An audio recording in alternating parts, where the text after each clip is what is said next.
What's going on, guys? Just returning back to my channel, and tonight was a good night, and today's Sunday and stuff, and yeah, for WrestleMania Night 1, it was great. If you hear something in the background, I don't know if you guys can hear it, but my mom's playing Grand Theft Auto 5 and stuff, and yeah, if you hear that in the background, I'm sorry, but just ignore that. Um, anyways, yeah, Night 1 of WrestleMania was so good and stuff. Couple good matches, and yep, it was good. It was night 1 and stuff, and I don't know, it was pretty good. Let's see what happens on night 2. So, anyways, I know it's a very late video and stuff, so let's get to it then. But first, I'm gonna grab my drink real quick. Got my Halloween cup here. I could kind of stay awake. And yeah, so here we get. Let's get to it then. The first match, Austin Theory versus John Cena, U.S. title. Alright, so here we go. After Snoop Dogg and The Miz welcomed us to the show and gave a rundown of the card, Austin Theory came out to defend the U.S. title against John Cena. They tested each other early on just to get their balance, but once he had a chance, Theory took over and hit a suplex for the first near fall of the match. For the next several minutes, A-Town put a dominant performance against the 16-time world champion. When Cena made a comeback and locked in the STF, the referee had been knocked down, so nobody saw Theory tap out. A-Town nailed the veteran with a low blow before hitting his finisher for the pin and the win. This was a decent match, but it didn't really feel like a WrestleMania performance. That's kind of fucked up to say. They didn't do anything out of the ordinary. This could have been a match of it on any episode of Raw. That's kind of fucked up. Fuck you. Alright, I thought it was a good match. But at the end, so yeah, Theory defeated John Cena and still U.S. champion. And then it says right here, the moment thing, it says the stage for this show looked amazing. Cena had some Make-A-Wish kids on the stage for his entrance. It was a nice moment. The way Cena grabbed Theory for the first AAA attempt made it look more like he was going to hit a GTS. Nah. Cena looked a step slower in this bout than he has in his last couple matches. Oh, he's getting old. What can you expect? He's in his 40s. So yeah, I thought it was a good match. So, but at the end of the day, even though John Cena lost, he's still the GOAT, the greatest of all time. So, yeah. Anyways, my thing got stuck. Hold on. Alright, so the second match. Men's WrestleMania Showcase match. And tomorrow will be the women's. The second match of the night was the men's WrestleMania Showcase featuring Ricochet and Braun Strowman, the Viking Raiders, and Alpha Academy. Chad Gable and Ricochet began the match as the legal men. They had a nice exchange with a quick pace before both tagged out. After a huge brawl broke out with everyone, the rest of the bout was pure chaos. It was hard to keep track of who was legal at times, but we saw some fun double team spots from every duo. The crowd was hot for this match and delivered some fun moments after Strowman came close to winning. Montez Ford and Angelo Dawkins were able to score the pin. So yeah, the Street Profits won the match. It says right here, the big brawl spot felt too forced, but the Warriors hit during the scuffle looked great. Gable being able to perform a rolling German suplex on a guy the size of Strowman is one of the most impressive things we will see online. Ivar attempting a moonsault was awesome. He missed his target, but he looked good doing it. You can retire the Tower of Doom spot now. Yeah, it was a good match. It wasn't that bad. Alright, third match. Logan Paul versus Seth Rollins. I fucking hate Logan Paul. I can't fucking stand this stupid ass cringe face. Alright, third match. The third bout of the night was the grunge match between Logan Paul and Seth Rollins. There may not have been gold online, but both men were fighting for their own pride. Excuse me. Both had huge interests, so it took several minutes for the match to get started. They were slow to lock up and get going, but once they did, Rollins took control. He used his edge and experience to put Paul down on the mat a couple of times. The social media star was able to make a comeback and got a handful of near falls. He hit a few impressive moves before the Visionary regained his composure and started on a roll. Rollins always brings it, especially in big match situations, but we again find ourselves nothing how good Paul did in his performance. He sold well, he hit all of his big spots, and he had a great facial expressions.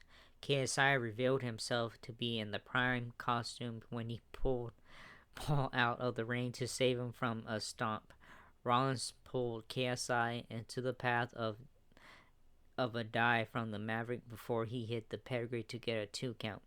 After a few more exchanges, Rollins scored the win to make the stadium happy for what this was. It was pretty great. It was a little on the overbooked side, and but this is a minor. Man, I hold on, me read this first. It was good. It wasn't that bad. Paul did a zipline entrance, and someone was dressed as a bottle of his prime drink on the stage, who was later to be revealed as KSI YouTuber. Having a conductor lead the crowd and singing Rollins' theme was a great way to do his entrance. Paul's slingshot lariat looked better in this match than it did the last time he hit it. Paul's gear had 90s X-Men vibes. Jumping straight to the top rope to hit a moonsault was the most impressive thing Paul did in the whole match. Okay, the part that made me laugh when Seth Rollins grabbed KSI, because KSI was in the costume, the energy costume thing. The way he pulled him and Logan Paul jumped up and Logan Paul was like that. The truth, I couldn't stop laughing when it happened. And KSI was out, like towards the end of the match. It was funny. I couldn't stop laughing. Man. Okay, so the fourth match, Damage Control versus Lita, Becky Lynch, and Trish Stratus. Bayley, Io Sky, and Dakota Kai were out first for their match against Lita, Becky Lynch, and Trish Stratus. They got into a brawl at first, but once it settled down, it was Lynch in the ring for her team, while Damage Control kept her isolated. It took the man a long time to get enough breathing room to be able to make a tag to Lita. The co-tag champ, it took it to Sky with a series of takedowns. Both teams had a chance to run the match for a little while, but when it was time for it to come to a close, the man scored the win with a manhandle slam on Bayley from the middle rope. Okay, the winners were Lita, Becky Lynch, and Trish Stratus defeated Damage Control. The moments Bayley may have looked slightly more like an anime villain during her entrance than Rollins. It was a little surprising that Lynch's outfit wasn't more outlandish. Lita looked a little out of practice in some spots. She seemed too hesitant at times too. Lita having a fake thong string as part of her gear was kind of funny because it was obvious it wasn't real. That's weird to say. Stratus still takes bombs very well. The exchange between Lynch and Bayley was the best part of the whole contest. Y'all guys are putting weird shit about everything. I don't know why, but whatever. So yeah, it was a good match too. Alright, Dominic Mysterio versus Rey Mysterio. Man, I've been waiting for this match all night. Ooh, man. It was a good match. Alright, so here we go. This is the fifth match. For only the second time, father and son did battle at WrestleMania when Rey and Dominic Mysterio fought in a singles match. Dom was brought out in a paddy wagon and handcuffs, wearing one of Rey's masks for his entrance, while Rey was driven out in a lowrider by Snoop Dogg. Dominic's entrance was so fucking weird. Like, it's like this, like, you were in jail for, like, one day and stuff, and that was it. You acting all badass and shit. No, that ain't gonna get you nowhere. Bitch, please. Once they finally got the match going, neither man was holding back, and they immediately established a quick pace with an aggressive tone. Ray scored the first major takedown, and it seemed to phase Dom a bit. Dom threw a drink in his sister's face at ringside. That was kind of fucked up. Very fucked up part. And Ray had to hold her back. He took advantage of the situation to attack his dad from behind.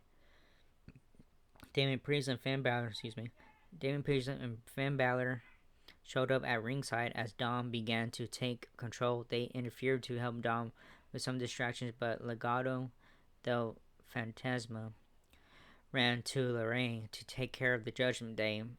Bad Bunny stopped Dom from using a chain and allowed Ray to hit the 619 and score the win over his son.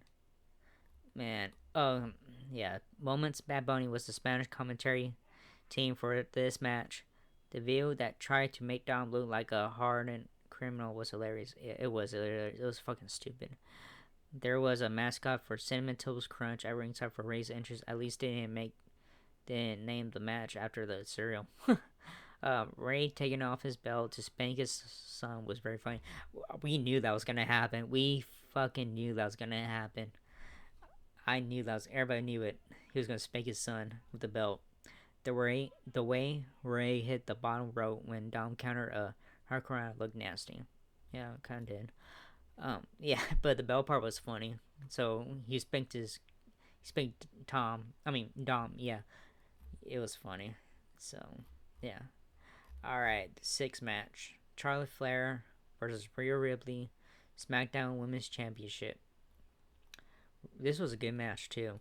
Rhea Ripley challenged Charlotte Flair for the SmackDown Women's Championship and the menu ultimate match of the night. I can't say that word. They were slow to lock up as they circled each other and tried to play mind games, but once they did make contact, they immediately started going at 100 miles per hour. Ripley was knocked out of the ring, so she had a minute to regroup as the Queen posed for the crowd. Once she got back into the square circle, the nightmare took over. Flair unleashed a tirade of chops in the corner that popped the crowd before she began to focus on the challenger's leg to soften her up for the figure 8 submission. They traded control several more times throughout the bout. This was a physical battle between two of the strongest women in WWE, so we saw some power moves, a big spot sprinkled throughout. They were throwing stiff strikes and putting everything they had into this performance. They kicked out each other's finishers as they began working toward the ending. Ripley was able to hit the riptide from the middle road to finally put Charlotte away to become the new SmackDown Women's Champion.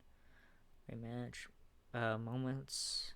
Ripley looked awesome. Her gear and ring jacket were all well done. However, the makeup she chose made it look like her black dye had leaked onto her face. Very weird. Okay. Charlotte's ring jacket looked like it could double a lifeboat in a pitch. Okay. The German suplex Ripley hit while the Queen was on the top turnbuckle was an awesome spot. Charlotte landed on her face when she rotated during a German suplex, and you could immediately see a rug burn on her nose. Yeah, I saw that. Ripley may have chipped a tooth. You could see it when she smiled toward the end. Well, I didn't see that part. I mean, I probably missed it. I wasn't paying attention, so. I mean, she deserved to win and stuff, and yeah, she deserved it. You know, she worked her ass off every single week, every single day, whatever. So yeah, it was pretty good. All right, the Miz versus Pat McAfee. We didn't expect this. Okay, so there you go. The Miz and Snoop Dogg were there to announce the attendance for the show, and the A-lister issued an open challenge that was answered by Pat McAfee, which came out of nowhere, because, you know. The Miz tried to back out, but Snoop Dogg decided he had the right to make the match official. A referee magically appeared, and the fight got going. McAfee unloaded on the A-lister and dropped him with a spinebuster. The former WWE commentator nailed him with a super kick. The Miz shoved George Kittle at ringside, so the San Francisco 49ers star hopped the barricade and shoved him to the ground. McAfee jumped off the ring post and took the Miz down with a senton before he drilled him with the running kick for the win. This was dumb and funny. Okay. Yeah, moments. Michael Cole's enthusiasm for McAfee was hilarious. Yeah, he jumped up. Michael Cole was hilarious, man. He's like, "Oh my god, it's April Fool's, right?" So yeah, April 1st, which was yes line. So and says McAfee back flipping off the top rope was a cool moment. He has done that a few times in WWE, and it's always kind of impressive. Yeah, this is good. Yeah. All right. It was a good match. I mean, it was an extra kind of thing. So here we go. The main event for night one: the Usos versus Sami Zayn and Kevin Owens WWE Tag Team Championships. There we go. The eighth match for night one. The main event. The main event of the night was the undisputed WWE Tag Team Championship match between the Usos and the team of Sami Zayn and Kevin Owens. The Sophie Stadium crowd was fired up for the challengers once everyone got settled and the match got going. Zayn and Jimmy started for their teams, but Jay tagged in before they made contact. Surprisingly, they started with a relatively simple exchange of holds and counters, but Zayn eventually tackled Jay and started pounding on him with rights and lefts. The Usos eventually took control and began to keep Zayn isolated in their corner with quick tags. The underdog from the underground made the hot tag to KO, who took out both brothers with a dive from the top rope to the floor. The Usos almost hit the 1D on Zayn, but KO saved him by pulling Jay out of the ring. Jimmy and Jay ended up putting him through one of the announce tables. Moments later, they did hit Zayn with the 1D, but he kicked out to a huge pop. The prize fighter crawled back to the apron and tagged back in so he could hit pop-up powerbombs to both Usos. The tide changed a few more times before the match came to a close when Zayn tagged in and nailed Jay with the hell of a kick 3 times for the win. This match was great for them going to spend yeah, so the main event was badass. Okay, no, okay, the moments, Little using for Vert. I don't know who that is. He's a rapper, but I don't know who he is. Performed for a minute before the Usos made their entrance. Not only did Zayn and Owens have matching gear, but they also had the PWG logo on it. Owens as a tag team wrestler is great because he was one of the best hot tag sequences in WWE. KO has such a clean frog splash, he could give Dominic Mysterio some lessons. Sure. Jay Uso. Jay, yeah, whatever. Jay using the hell of a kick. Helluva kick. That's how you say it. Okay. Helluva kick against Zayn was a great moment. So, yeah, that was it. The main event. So, yeah. Anyways, sorry guys, my thing is messing up. So, yeah, it was a good match, and everything was good tonight. So, yeah. Anyways, that was it. But yeah, I'm kind of tired right now because it was a long.